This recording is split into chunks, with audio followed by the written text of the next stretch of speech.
Hello all, hope you are doing well. In the last video, we have seen the explanation of IS 456-2000 section 3, and in this video, we are going to see the section 4. So this section 4, I am going to divide into two parts. Okay, section 4, I am going to divide into two parts.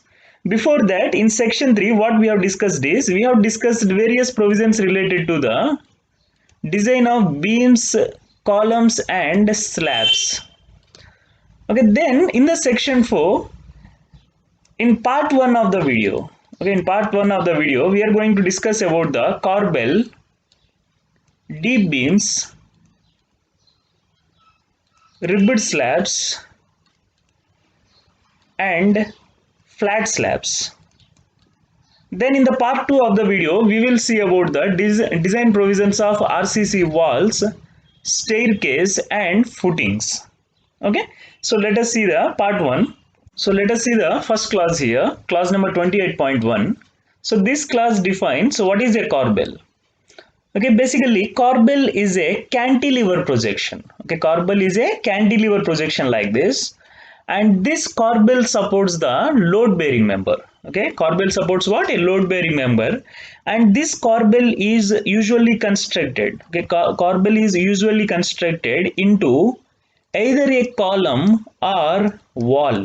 Okay, it is constructed either into a column or into a wall. So usually these design provisions of corbel is not that important, so I am ignoring them. So this next clause is related to the deep beam. Now a beam may be either simply supported or else it may be a continuous beam.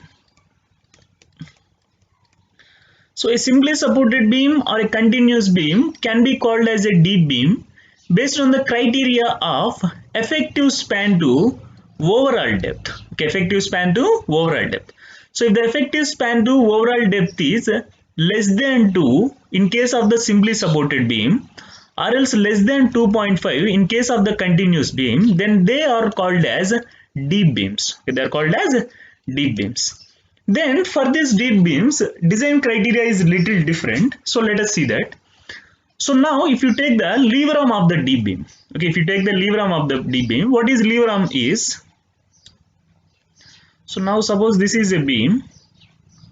Here there is the tension reinforcement. That means this is the centroid of the tension reinforcement. And this is the neutral axis. Okay, this is the neutral axis. So above the neutral axis, concrete is there. And this concrete carries what? Compression. So now for the compression, there may be centroid here, and this is the centroid of tension reinforcement. Okay, this is the centroid of compression and this is the centroid of tension. So now whatever the distance between these 2 points is there, that is called as lever arm. Okay, this is called as lever arm. Now in case of the simply supported beam and continuous beam, for the deep beams, lever arm has to be calculated in this manner. Okay, if it is a normal beam, then a separate criteria will be there. That we don't need now. But in case of the deep beam, you have to use this clause. You have to use this clause to determine the lever arm. So here, if you take the simply supported beam, when the L by D ratio lies between 1 to 2. Okay, well the L by D ratio lies between 1 to 2, then Z equal to 0.2 times of L plus 2D. If the L by D is less than 1, this is simply 0.6 L. Similarly, if you take the continuous beam, when the L by D lies between 1 to 2.5, it is 0.2 times of L plus 1.5 D, and if the L by D is less than 1, then it is 0.5 L. Okay, remembering these 4 things may be difficult for you. So you can remember it like this. Usually this value is higher for simply supported or continuous beams. It is higher for the simply supported beams. Then if only one value exists, only one term exists like this, so here also there is only one value. Okay, one value, only one term exists. Two values exist here, so two terms exist here. Okay, then similarly here also two values exist here, so two terms exist. Only one value exists, one term exists here. Like this, like that you can remember. So remember that higher value is for the simply supported beams and less value is for the continuous beams. Then what is L here is D is nothing but overall depth. Then what is L is? L is the effective span taken as center to center distance between the supports are 1.15 times the clear span, which is smaller. Okay, now in case of the deep beam, suppose this is the longitudinal section of a deep beam. In this condition, you have to take center to center distance, okay, center to center distance, or else you have to take 1.15 times of the clear span, okay, 1.15 times of the clear span, whichever is smaller. So whatever is smaller out of those two values, okay, what are those two values? Center to center distance and 1.15 times of clear span. So among these two values, whichever is minimum, that is taken as the effective span, and that L you have to substitute here. Okay, so that is related to the lever arm. And the next class is related to the tensile reinforcement in the deep beams. So now let us say this is the longitudinal section. Okay, this is the longitudinal section of the beam, and here are the supports. Okay, here are the supports of the beam. Then this is the cross section. This is the cross section of the deep beam. So now if you take near the supports, okay, if you take near the supports, bending moment will be what? Negative in nature. But if you take at the center, bending moment will be positive in nature. So here we will provide the positive moment reinforcement, and here we will provide the negative moment reinforcement, because when the bending moment is negative, above the neutral axis a tension zone will be there, below the neutral axis compression zone will be there. But if the bending moment is positive, above the neutral axis compression will be there, and below the neutral axis a tension will be there.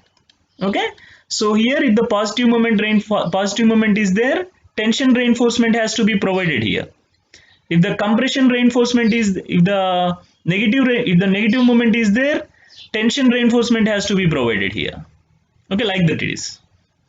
Okay, now the clause is whatever the tension reinforcement we provide for the positive moment. Okay, whatever the tension reinforcement we provide for the positive moment, that should not be curtailed within the supports.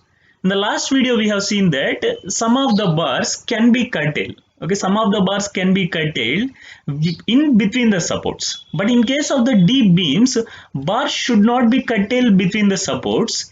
Instead, they have to be extended beyond the face of the support to the length of 0.8 LD. Okay, they have to be extended into the support to the length of 0.8 LD. That is the clause.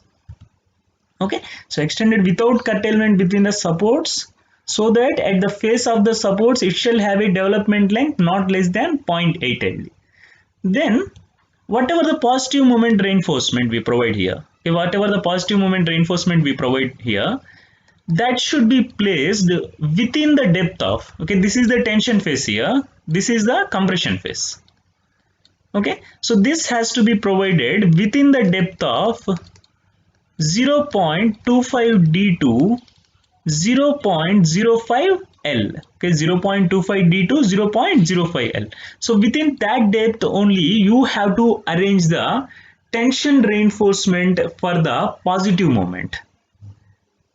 Whatever the negative reinforcement is there, okay, whatever the negative reinforcement is there, that means, again, if this is the longitudinal section, as I told earlier, here bending moment is negative at the supports, nearer the supports. So here the bending moment is negative. Now whatever the tension reinforcement you design for negative moment, okay, whatever the tension reinforcement you design for the negative moment, that can be curtailed at a distance of more than 0.5 D. Okay, that can be curtailed at a distance of more than 0.5 D from the face of the support. And how many bars you can cut is maximum of 50% of the bars. Okay, maximum of 50% of the bars.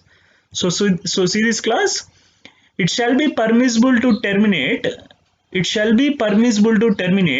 not more than half of the reinforcement at a distance of 0.5 D from the face of the support. That means in whatever the tension reinforcement you have provided for the negative moment, in that half of the reinforcement you can curtail at a distance beyond what? At a distance beyond 0.5 D from the face of the support. then whatever the remaining is there, okay, whatever the remaining reinforcement is there, that shall extend over the full span. Okay, that has to be extended over the full span.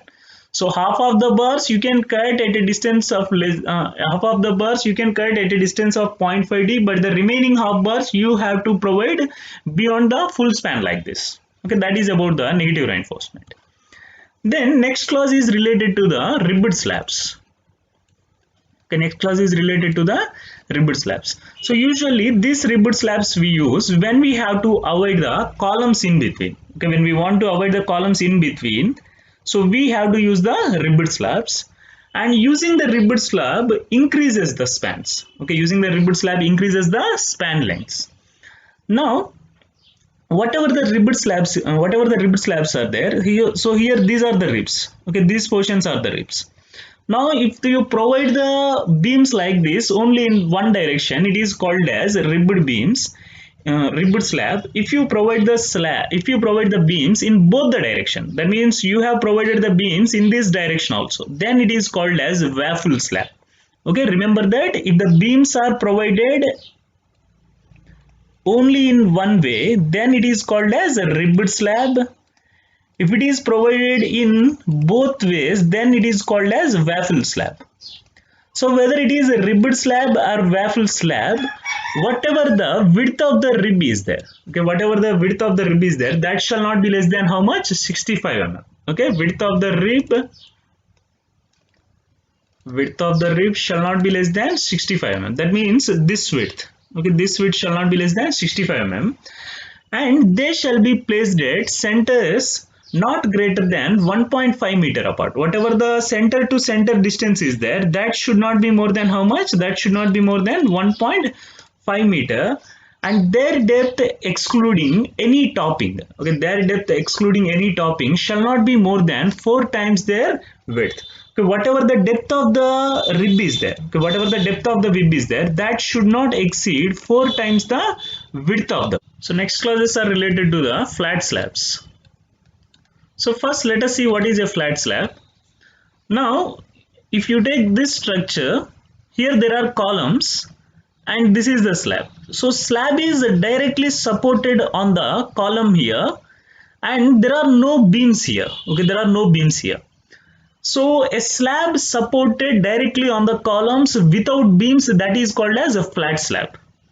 Now if you take a flat slab, in that the components are, okay, in a flat slab the components are, so whatever this portion is there, that is called as a drop.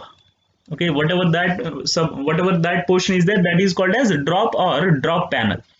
Then whatever the column is there, okay, whatever the column is there, that can be sometimes constructed like this. Okay, whatever the column is there, that can be sometimes constructed like this. That means you can see that here. Suppose this is the column, then from the column it can be extended like this. So now this portion is called as column head. Okay, this portion is called as column head.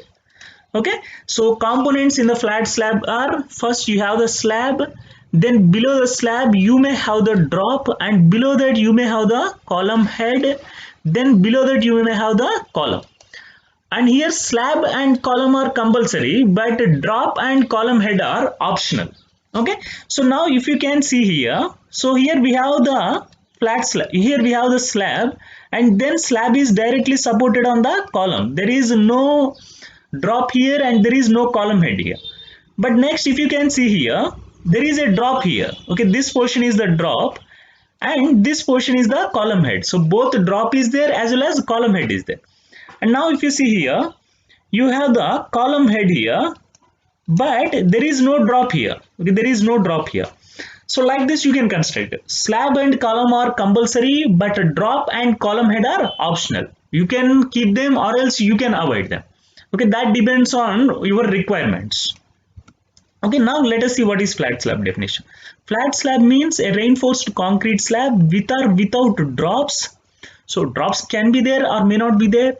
Supported generally without beams. Okay, you should not keep the beams there, but you have to support by columns with or without flared column heads. Okay, so again column heads are also optional here. Then whatever the minimum thickness of the flat slab is there, that shall be how much? 125 mm. Okay, minimum thickness of the flat slab is 125 mm. And next class is related to the critical section for the shear in a flat slab. So whatever the critical section for the shear is there, that shall be at a distance of d by 2 from the periphery of the column or capital or drop panel perpendicular to the plane of the slab. So that we will see now. Now if you take this condition, there is no drop and there is no column. Sorry, there is no drop and there is no column head. So in this condition, you have to take the critical section at a distance of d by 2 from the column directly. But now in this case, you have the drop here. Okay, in this case, you have the drop here. So critical section must be taken at a distance of d by 2 from the drop. Then if you take this condition, okay, if you take this condition, critical section will come at a distance of d by 2 from the, at a distance of d by 2 from what? D by 2 from the, if you take this condition, critical section will be at a distance of d by 2 from the column flare or column head. Okay, like that it is. Okay. Then usually in case of the slab, we try to avoid the shear reinforcement. Now, in the case of flat slab, when the shear reinforcement is not provided, the calculated shear stress, okay, the calculated shear stress, that means a tau v value. Whatever the tau v value is there, that should not exceed Ks into tau c. Okay, it should not exceed Ks into tau c. What is this Ks is? Ks equal to 0.5 plus beta c, where beta c equal to shorter side divided by longer side. Okay, shorter side divided by longer side of columns. Okay, so now if you see the column cross section, it may be like this. So this will be the shorter side and this will be the longer side. So that ratio will give you the BC. But remember that in no case this value can be greater than 1. Okay, then whatever the tau c value is there, that is 0.25 root FCK in limit state method of design and 0.16 root FCK in the working stress method of design. Okay, whatever the spacing of the bars is there, okay, whatever the spacing of the bars is there in the flat slab, that shall not exceed 2 times the slab thickness. If it is the solid slabs, usually it should not exceed 3 times the thickness, but here in this case it should not exceed 2 times the slab thickness. So that's about the important clauses in corbel, deep beams, ribbed slabs and flat slabs. In the next video, we will see the clauses about walls, staircase and footings. If you like this video, please share it to your friends. And you can subscribe to our YouTube and Telegram channel. The link were given in the description. Thank you. Hello all, hope you are doing well. In the last video, we have seen some of the important clauses related to the section 4 of IS 456-2000. The remaining clauses we will see in this video. If you have not watched the part 1 of this video, link was given in the description. You can watch that. Then in the part 1 of this video, we have discussed the clauses related to the deep beams, ribbed slabs and flat slabs. In the part 2 of this video, we are going to see the clauses related to RCC walls, staircase and footings. So let us see the first clause here. So now if you take any RCC wall, okay, if you take any RCC wall which may be constructed like this, so this is the elevation and this can be seen in the plan. So this was the wall was like this. Okay, now whatever this thickness of the wall is there, that should not be less than 100 mm in any case. Okay, whatever the thickness is there, that should not be less than 100 mm in any case. So that is the first clause. Then next clause is, suppose this is the center line of the wall. Okay, this is the center line of the wall. Now whenever the load is applied, it may not be applied exactly at the center always. Okay, load may not be applied exactly along the center line like this. Instead, the load may be applied with some eccentricity. Okay, the load may be applied with some eccentricity. So load may be here, suppose. Okay, load is not here, load may be here. So now whatever this distance is there, that is called as eccentricity. Now while designing a wall, we have to consider actual eccentricity. Okay, we have to consider the actual eccentricity, and that actual eccentricity should not be less than 0.05 times of thickness. Okay, whatever the eccentricity you consider, that should not be less than 0.05 times of the thickness. So that is the second clause here. Then if you see the effective height of the wall, okay, this is not the effective height, this is actually unsupported length. Okay, here it is the unsupported length, unsupported height I mean. Okay, what is effective height of the wall, that we will see in the next class. But the ratio of effective height to thickness, okay, ratio of effective height to thickness, that means slenderness ratio. So this slenderness ratio of RCC wall shall not exceed 30. That means in no case it should not be more than 30. So what is the maximum slenderness ratio of the RCC wall? 30. What is the maximum ratio of effective height to thickness of the wall? 30. The next clause is clause number 32.2.4. So before discussing this clause, let us see what is HW and LW here. Okay. Now there is an RCC wall like this. This is the elevation of the wall, suppose. Okay, this is what? Elevation.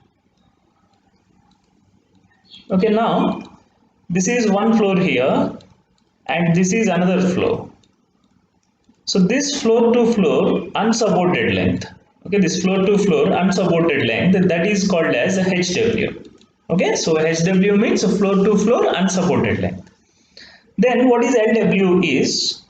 So here this is the wall. This is the plan of the wall, suppose, and here there are intersecting walls like this. There are intersecting walls like this. Now the center to center distance, okay, the center to center distance between the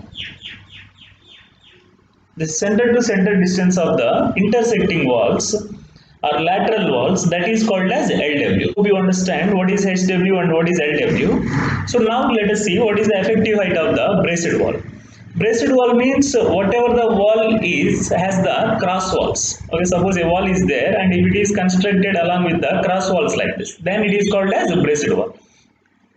Now when the braced wall is restrained against rotation at both the ends, okay, when the braced wall is restrained against rotation at both the ends by the floors, okay, that means rotation against restraint is done by the floors like this. Okay, then you have to take the effective height as 0.75 HW. Already I told you what is HW. So 0.75 HW is taken as the effective height if the wall is restrained against both the ends by the floors. Suppose if the wall is restrained by the intersecting walls, okay, that means restraint is done here. Here there is no restraint, and here there is restraint against rotation at both the ends like this. Now in this case it has to be taken like 0.75 LW. Suppose if it is restrained both by floors as well as intersecting walls, then you have to take whichever is less.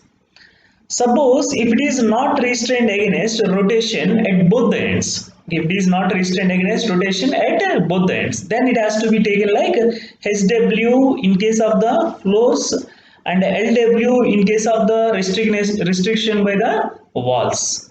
So again we have to take whichever is less here also. That means if both the cases are there, we have to take whichever is less. Then next class is related to critical section for the maximum shear. Okay, critical section for the maximum shear. So now suppose this is the elevation of the wall again, and this is the base of the wall. So this critical section for the shear that lies at a distance of 0.5 HW or 0.5 LW, whichever is less. Okay, so whatever is the less value among these two things, at that distance from the base, the critical section for the shear will be located. Then whatever the nominal shear stress you calculate at this point, okay, whatever the nominal shear stress you calculate at this point, that is tau VW, that should not exceed 0.7 FCK, that should not exceed 0.17 FCK in case of the limit state method, and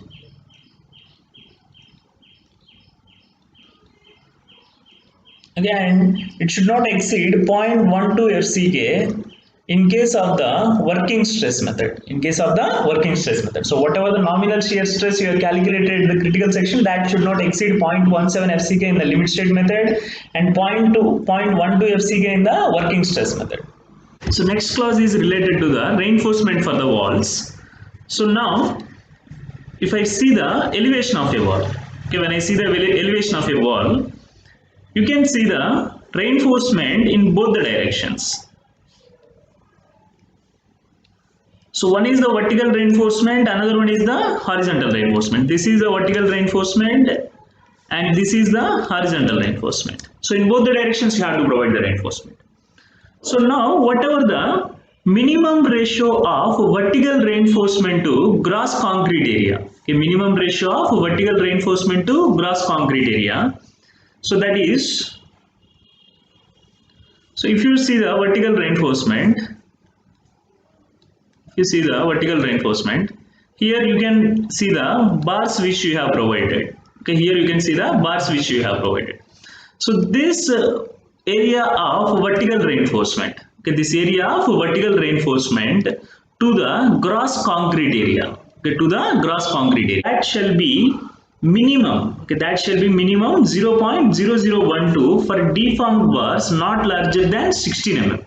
That means if the deformed bars are there and if its size is less than or equal to 16 mm, then the ratio should be whatever the ratio I am talking here. Okay, what is that ratio? Minimum ratio of vertical reinforcement to gross concrete area.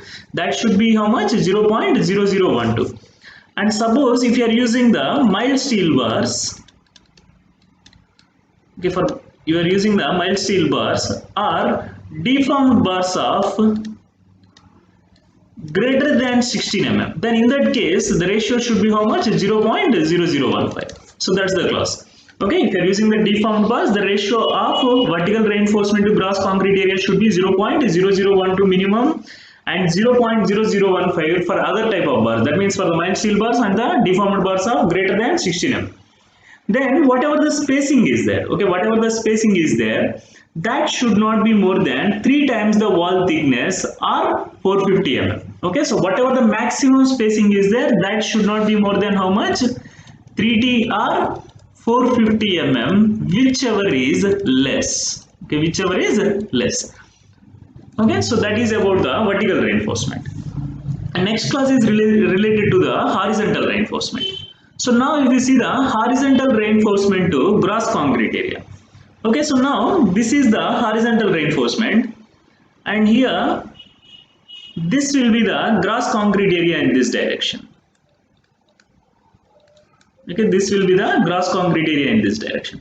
So this horizontal reinforcement, you can see the horizontal bars here.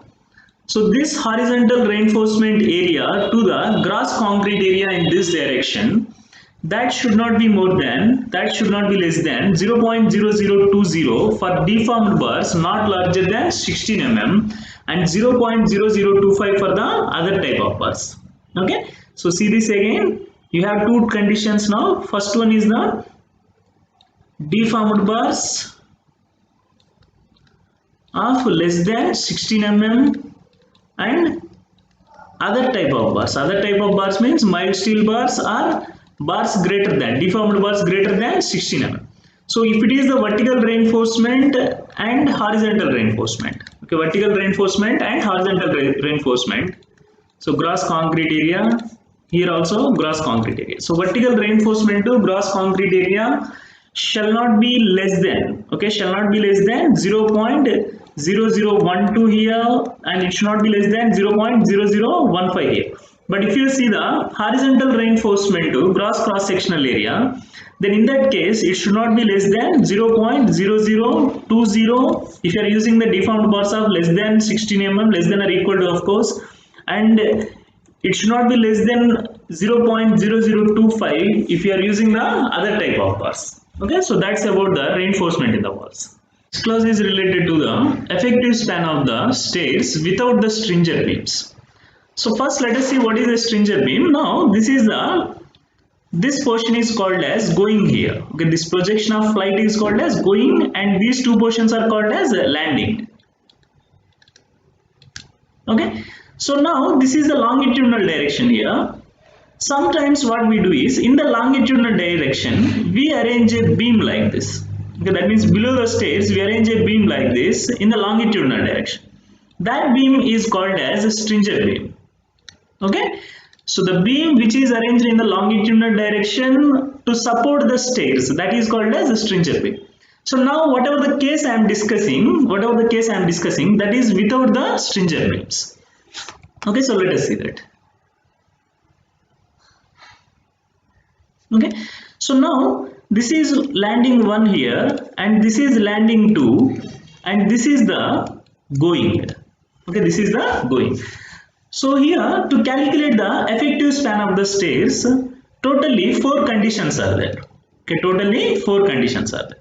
So in the first case, what is this capital X and capital Y represents is, they represents half of the landing width. So this is the total landing here. So X represent half of the landing width here, Y represent half of the landing width here. So now if the X and Y values are less than 1 meter, okay, X and Y values are less than 1 meter, then directly span is calculated as G plus X plus Y. Okay, that means suppose X is 0.5 meter, okay, X is 0.5 meter, Y is 0.5 meter, and whatever this going is there, that is 2 meters, let us say.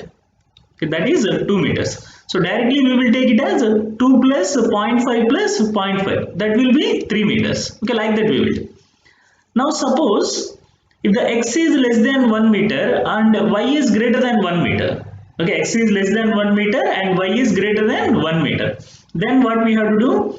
We have to take X as X only, but Y should be taken as 1 meter. So the point is, maximum value of X is how much? Okay, maximum value of X and Y are how much? 1 meter. So even if it is greater than 1 meter, it has to be taken as 1 meter only. According to that, we have to calculate the span in meters. So this is applicable without the stringer beam. Suppose if the stringer beams are there, then whatever the effective span of the stringer beam is there, that will be the effective span of the stairs also. The next class is related to the footings here. So the first class says that in reinforced and plain concrete footings, the thickness at the edge shall not be less than 150 mm per footing on the soils. So now if I take a footing like this may be a plain concrete footing or RCC footing, or else a footing may be like this. Okay, that means here the thickness is varying like this. Okay, so here at the edge of the footing, okay, footing is there on the soil. So if you see at the edge here, the thickness shall not be less than 150 mm. Okay, so at the edge of the footing, thickness shall not be less than 150 mm. And if the footing is located above the top of the piles, okay, the footing is located at the top of, if the footing is located above the top of the piles, then it shall not be less than 300 mm. Okay, so if the footing is there in the soil, then it should not be less than 150 mm. If the footing is located on the top of the piles like this, then it should not be more than how much? 300 mm. So that's the condition. Okay, whether it is plain concrete or RCC footings, in both the conditions it is same. Then see the next class. In the case of plain concrete pedestal, okay, so this is the plain concrete pedestal. And in case of the design of plain concrete pedestal, it has to satisfy a condition here. So what is that condition is, this tan alpha must be less than or equal to 0.9 root of 100 cube u by FCK plus 1. Okay, so what is alpha here is, So this is the junction of the column and footing. Okay, this is the junction of the column and footing, and this is the corner of the base of the footing. Okay, this is the corner of the base of the footing, corner of base of footing, and this is the junction.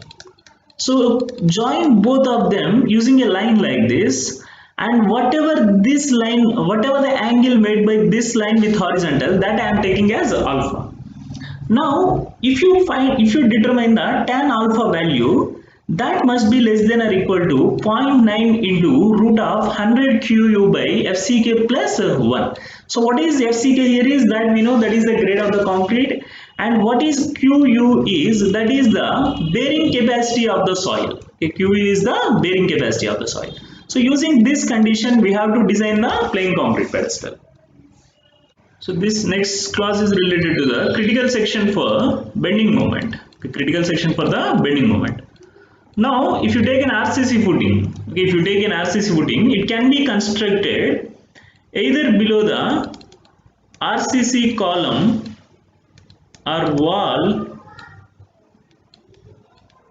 or pedestal, or else it can be constructed below a masonry wall, or else it can be constructed below a gusset base. Okay, so below these three things you can construct a RCC footing like this. Suppose if you construct the footing, if you construct the RCC footing below the RCC column or wall or pedestal, then critical section for the moment will be at the face of the column or face of the wall or face of the pedestal. So if this is of any RCC component, if this is of any RCC component like column or wall or pedestal, then critical section will be directly at the face here. Suppose if this is the masonry wall here. So now critical section lies at the halfway of the center of the masonry wall to the outer edge here, to the outer edge. Suppose this is the inner edge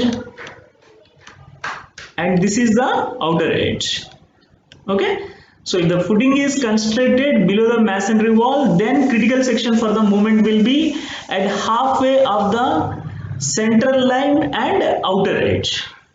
Then suppose if the RCC footing is there under a gusset base like this, under a gusset base like this. Okay, this is the face of the column here. Okay, this is the face of the column, and this is the edge of the gusset base. Okay, this is the edge of the gusset base.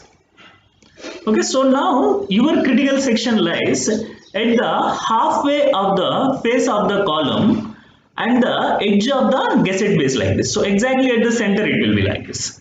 So these are the three cases for the calculation of greatest bending moment. Next class is related to the arrangement of reinforcement in a two-way rectangular footings. Okay, two-way rectangular footings. So let us see that. So now if you take the footing like this is the reinforcement provided in the longer direction, and this is the reinforcement provided in the shorter direction. Okay, this is the reinforcement provided in the shorter direction. Okay, now whatever the reinforcement is there in the longer direction, that has to be distributed uniformly. Okay, that has to be distributed uniformly. But when you are providing the reinforcement in the shorter direction, when you have to provide the reinforcement in the shorter direction, what we have to do is we have to select a central band. Okay, we have to select the central band, and this central band width should be equal to B here. That means whatever the short span is there, and that will be the length of the central band here. Okay, so in this central band, okay, so reinforcement in the central band width to total reinforcement in the shorter direction. Okay, reinforcement in the central band width. This reinforcement in the central band width to reinforcement in the total shorter direction. That should be equal to how much? 2 by beta plus 1. Okay, that should be equal to 2 by beta plus 1. What is beta here equal to? Beta equal to larger dimension of footing. Beta equal to larger dimension of footing to the shorter dimension of the footing. Okay, so what will be this value? Obviously always greater than 1. Okay, so obviously this value will be always greater than equal to 1. So this value will be, this total value will be always less than 1, because if you substitute beta which is greater than 1 here, this value will be less than 1. Okay, then whatever the remaining reinforcement is there. Okay, so some of the reinforcement you have provided here, whatever the remaining reinforcement is there, that has to be equally distributed on both the bands like this. Okay, next class is related to the bearing stresses. Okay, what is bearing stresses is, here this is a footing and this is the column. Now column is transferring, okay, column is transferring the load to the footing at certain area here, so at this point whatever the stresses develops, they are called as bearing stresses. Now whatever the bearing stresses calculated, okay, whatever the bearing stresses calculated, that has to satisfy a condition here. So what is that is, the bearing pressure on the loaded area shall not exceed the, okay, it shall not exceed the permissible bearing stresses in direct compression. Let us say permissible bearing stresses is some permissible bearing stresses. Okay, permissible bearing stresses I am writing like bearing stresses permissible. Okay, permissible bearing stresses in direct compression multiplied by a value equal to root of A1 by A2. So this value has to be multiplied by A1 by A2. So whatever the bearing stress you calculated, that should not be more than permissible bearing stresses into root of A1 by A2. So you may get a doubt that what is A1 and A2 here. So what is A1 is, now whatever the load is there, that will be distributed in this manner. Okay, whatever the load is there, that will be distributed in this manner. So if you take this area, that will be equal to A1 and this will be equal to A2 here. So if you substitute both of them here, then you can check what is this condition. Okay, so bearing stress has to satisfy this condition here. Then whatever this bearing stress permissible is there, that is 0.25 FCK if you are using the working stress method. Okay, in the working stress method, this permissible bearing stress is 0.25 root of 0.25 FCK, and if you are using the limit state method of design, it is 0.45 FCK. That's the condition. Then extended longitudinal reinforcement are dowels of at least 0.5% of the cross-sectional area of the supported column or pedestal, and a minimum of 4 bars shall be provided. That means this is the column and this is the footing. Then from column to the footing, okay, from column to the footing, you have to extend either the longitudinal reinforcement or else we have to provide the dowel bars of at least 0.5% of the cross-sectional area of the supported column. That means whatever the cross-sectional area is there, in this 0.5% of the bars, okay, 0.5% of the bars, that shall be extended into the footings, or else you have to provide additional dowel bars here. So what is the purpose of dowel bars? Again, to transfer the bearing stresses. Then whatever the number of bars is there, whatever the minimum number of dowel bars or longitudinal bars extended, that should be how much? Minimum of 4 bars. So here the condition is, wherever we are using the dowel bars, their diameter shall not exceed the diameter of the column bars by more than 3 mm.